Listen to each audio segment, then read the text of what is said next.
البدع والأهواء، أهل البدع العقائدية وأهل البدع السياسية. نقول بيننا وبينكم السلف، بيننا وبينكم الكتب، كان فيقول البدع بيننا وبينكم. Bismillahirrahmanirrahim. Qala al-Imam al-Bukhari rahimahullahu taala, al-hadisul hadi was sab'un ba'dal mi'ah. Hadis yang ke-171.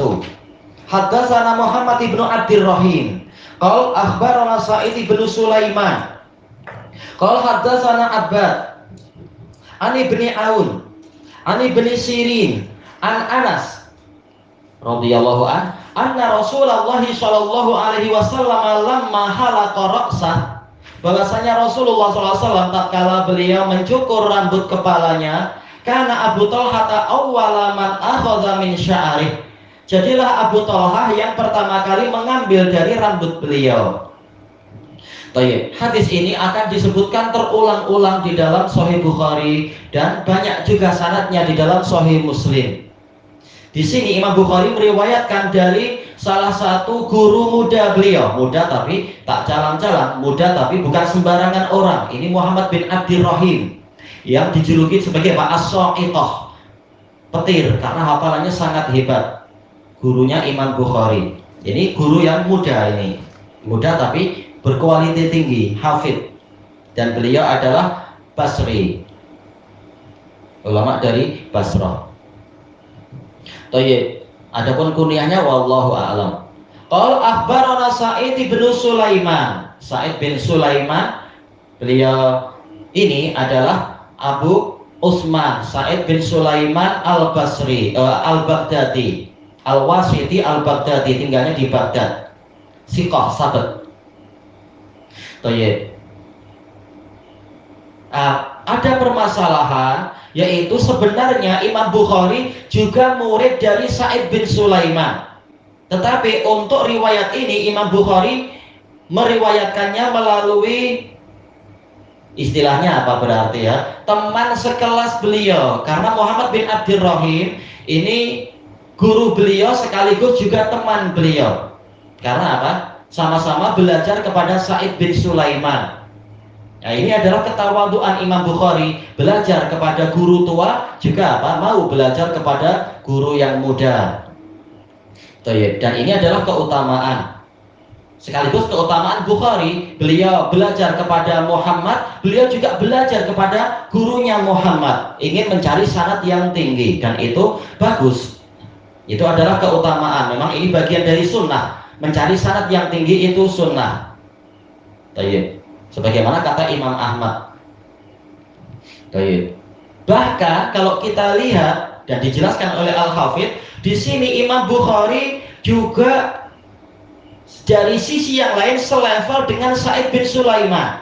Jadi bukan sekedar selevel dengan Muhammad bin Abdirrahim, beliau juga selevel dengan Sa'id bin Sulaiman. Kenapa? Karena Imam Bukhari juga meriwayatkan dari seorang guru yang belajar langsung kepada Ibnu Aun. Kita lihat di sini apa? Imam Bukhari belajar kepada Muhammad bin Abdirrahim al-Basri As-Sa'itah, yang meriwayatkan dari Abu Utsman Sa'id bin Sulaiman al-Baghdadi, yang meriwayatkan dari Abbad bin Awam. Beliau ini adalah Abu Sahal Al-Basri. Sementara Abbad bin Awam ini punya teman yang lain, sama-sama belajar pada Ibnu Aun. Teman yang lain ini guru dari Imam Bukhari. Jadi kalau dilihat dari beberapa sisi, Imam Bukhari ini levelnya sangat tinggi, mampu jumpa dengan murid dari Ibnu Aun. Padahal kalau lewat sanad ini, antara Bukhari ke Ibnu Aun perlu melewati berapa orang? Muhammad bin Abdirrahim, Sa'id bin Sulaiman, Abbad, melewati 3 orang untuk sampai ke Ibnu Aun. Tapi melalui guru yang lain lagi, Imam Bukhari hanya cukup memerlukan 1 orang saja untuk sampai kepada Ibnu Aun. Inilah pentingnya memiliki guru yang banyak ya, terpercaya tentunya, bukan sembarang orang. Dan ini tentunya adalah rahmat dari Allah Ta'ala. Kita misalkan belajar kepada Syekh Yahya, baik yang di Damas ataupun tatkala di mana misalkan di Son'a, atau mungkin yang jumpa beliau di Mekah misalkan, ini bagus. Nah, Syekh Yahya belajar pada Syekh Mukbil. Syekh Mukbil mendapatkan ijazah dari Syekh Yahya bin Utsman Al-Hindi, dan alhamdulillah dari satu sisi Syekh siapa tadi, Yahya bin Utsman Al-Hindi ini berarti apa? Kakek guru Syekh Yahya dari satu sisi tentunya. Walaupun boleh jadi Syekh Yahya juga jumpa dengan Syekh Yahya bin Utsman, dan alhamdulillah banyak dari kita yang jumpa dengan Syekh Yahya bin Utsman, belajar pada beliau, belajar hadis, belajar fawaid, dan mendapatkan ijazah. Nah, ini pentingnya untuk kita rihlah, mengadakan perjalanan jauh, pergi ke para ulama-ulama tua dan ulama yang muda tetapi terpercaya. Ini bagus sekali, memperbanyak guru. Imam Bukhari gurunya lebih dari 1000. Ini pembahasan disebutkan oleh Al-Hafidh tentang kedalaman sanad yang ke-171 ini. Ani bin Aun. Kalau tadi Abbad bin Awam tadi sudah ya, beliau adalah Al-Basri. Tayyib. Abbad bin Awam beliau adalah Abu Sahal Al-Wasiti, Sikoh kasirul hadis. Ani bin Aun, Ibnu Aun terulang, beliau adalah Abu Aun, Abdullah bin Aun bin Artoban Al-Basri. Sikoh sahabat Sunni. Kalam beliau tentang sunnah banyak, memang beliau kukuh. Ani bin Sirin, Ibnu Sirin terulang, baru kita lewati pada hadis yang sebelumnya. Abu Bakar Muhammad bin Sirin Al-Basri Al-Madani Al-Basri. Sikoh, faqih, dan seterusnya. Kalam beliau tentang sunnah juga banyak. Kekokohan beliau terhadap melawan mubtadi'ah juga banyak. Anas adalah maula dari Muhammad bin Sirin, termasuk maula, yaitu tuan, pangkat tuan dari Muhammad bin Sirin. Anas terulang-ulang pembahasannya. Abu Hamzah Anas bin Malik Al-Ansari. Anna Rasulullah sallallahu alaihi wasallam, bahwasanya Rasulullah SAW lamma halaqa ra'sah, tatkala beliau mencukur rambut kepalanya. Bila ini terjadi, dalam riwayat yang lain disebutkan terjadinya adalah tarikh yang ke-10 di hari-hari Mina. Yaitu apa? Disebutkan dalam riwayat yang lain, tatkala masuk ke tarikh 10 Dzulhijjah, yaitu Yaumun Nahar, Idul Adha. Kemudian apa? Beliau melakukan lempar jumrah. Selanjutnya beliau menyembelih badanah. Setelah itu beliau mencukur rambut. Jadi riwayat yang lain menunjukkan ini terjadinya pada hari Idul Adha. Berarti apa? Tarikh yang ke-10 Yaumun Nahar. Setelah, dan itu di Mina. Dan itu terjadinya adalah setelah beliau lempar jumrah dan menyembelih unta. Maka beliau mencukur rambut kepalanya itu. Dikatakan oleh Anas di sini, jadilah Abu Talhah orang yang pertama mengambil dari rambut beliau. Disebutkan dalam riwayat yang lain, baik itu riwayat Imam Muslim ataupun juga di dalam riwayat Abu Awanah dalam Mustakhraj dan dalam Musnad beliau, disebutkan bahwasanya di situ terang-terangan Rasulullah memerintahkan si pencukur untuk mencukur rambut bagian kanan. Berarti lafaz ini halaqa ra'sah, fa'ilnya huwa, kembali ke Rasulullah. Ini mimbabit tawassu, yaitu berlapang-lapang tentang pembahasan fa'il. Jelas fa'ilnya sebenarnya bukan Nabi, fa'ilnya adalah sahabat lain yang mencukur. Nabi tidak mencukur rambutnya sendiri, tetapi memerintahkan sebagian sahabat untuk mencukur rambut beliau. Dan yang dicukur mana dulu? Sebelah kanan dulu, sebagaimana disebutkan dalam riwayat Bukhari pada bagian yang lain, juga riwayat Abu Awanah dan dalam Sahih Muslim, dicukur di sebelah kanan dulu. Kemudian rambut itu diserahkan kepada Abu Talhah. Dan Abu Talhah diperintahkan untuk membagi ke beberapa orang di sekeliling Nabi, sebagaimana dalam riwayat Muslim. Dan ini adalah termasuk keutamaan Abu Talhah, mendapatkan rambut Nabi di bagian kanan, dan disebutkan secara khusus mendapatkan amanah untuk mengurusi rambut itu, sebagaimana dijelaskan oleh Ibnu Hajar dalam Fathul Bari. Nabi tidak menyuruh yang lain, tapi menyuruh Abu Talhah yang mengurusi itu. untuk kemudian membagi ke yang lain. Setelah itu Nabi menyuruh si pencukurnya untuk mencukur bagian kiri. Kemudian Nabi bertanya, "Aina Abu Thalhah? Mana Abu Thalhah?" Mungkin Abu Thalhah tadi masih sibuk membagi-bagi ke orang yang di situ. Lalu dipanggil lagi. Kemudian Nabi menyerahkan potongan rambut yang sebelah kiri itu kepada Abu Thalhah. Kemudian suruh membagi lagi, dan diantaranya dibagikan kepada Ummu Sulaim. Disebutkan secara khusus sebagaimana dalam riwayat Muslim. Abu Thalhah diperintahkan untuk memberikan kepada Ummu Sulaim, dan ini menunjukkan keutamaan Ummu Sulaim mendapatkan bagian secara khusus.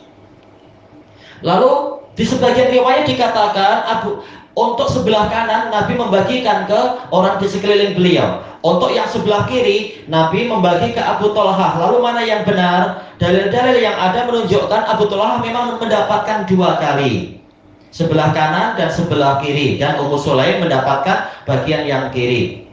Baik. Nah, dengan ini terkumpullah riwayat-riwayat yang ada, karena sebagian ulama merasa iskal. Kenapa?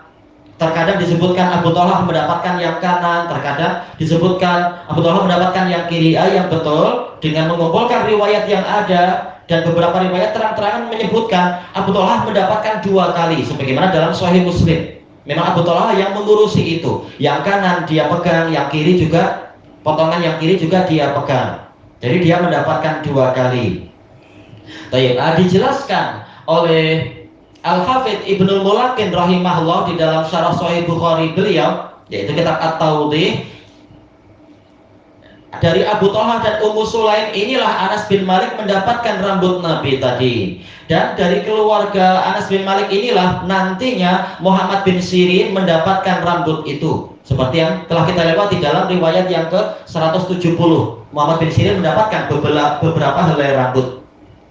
Sekarang apa yang menjadi sisi pembahasannya? Yang menjadi sisi pembahasannya adalah sucinya rambut. Buktinya apa?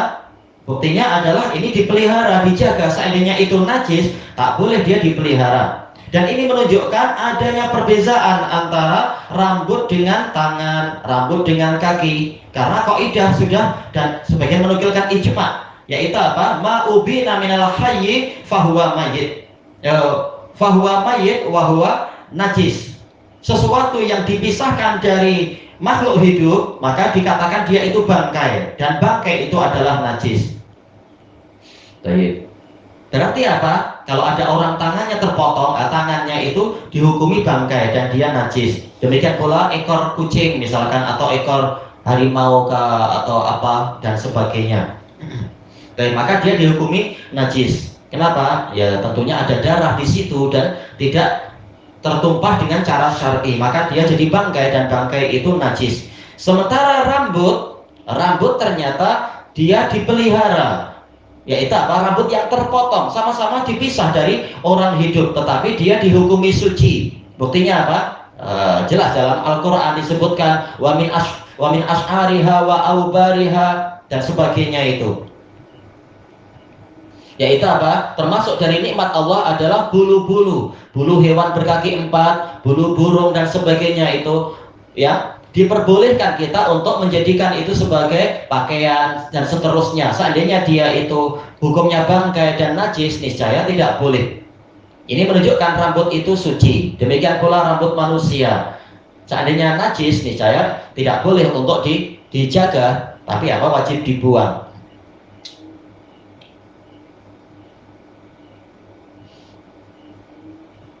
Baik, yaitu apa yang disebutkan di dalam surat An-Nahl, yaitu adanya aswaf, yaitu suf, bulu dari kambing kibas. Kemudian ashar, rambut. Nah, mungkin apa? Ini jenis bulu-bulu dari mungkin bulu beruang atau bulu apa, hewan-hewan itu. Dan juga apa? Ada apalagi, yaitu apalagi yang belum disebut, aubar, waber. Ini juga jenis-jenis bulu. Semuanya boleh diambil manfaatnya, berarti dia itu tidak najis, dia itu adalah suci. Maka apa keterkaitan pembahasan ini dengan wudhu? Yaitu kalau rambut itu dimasukkan ke dalam air, dia tidak menyebabkan air itu menjadi benda yang najis, karena rambut itu sendiri adalah suci. Sama saja itu rambut Nabi ataukah rambut umat manusia yang lainnya. Baik. Ilahuna wallahu a'lam. Subhanakallahumma wa bihamdika la ilaha illa anta astaghfiruka wa atubu ilaik. Walhamdulillahirabbil alamin. Jazakumullahu khairan.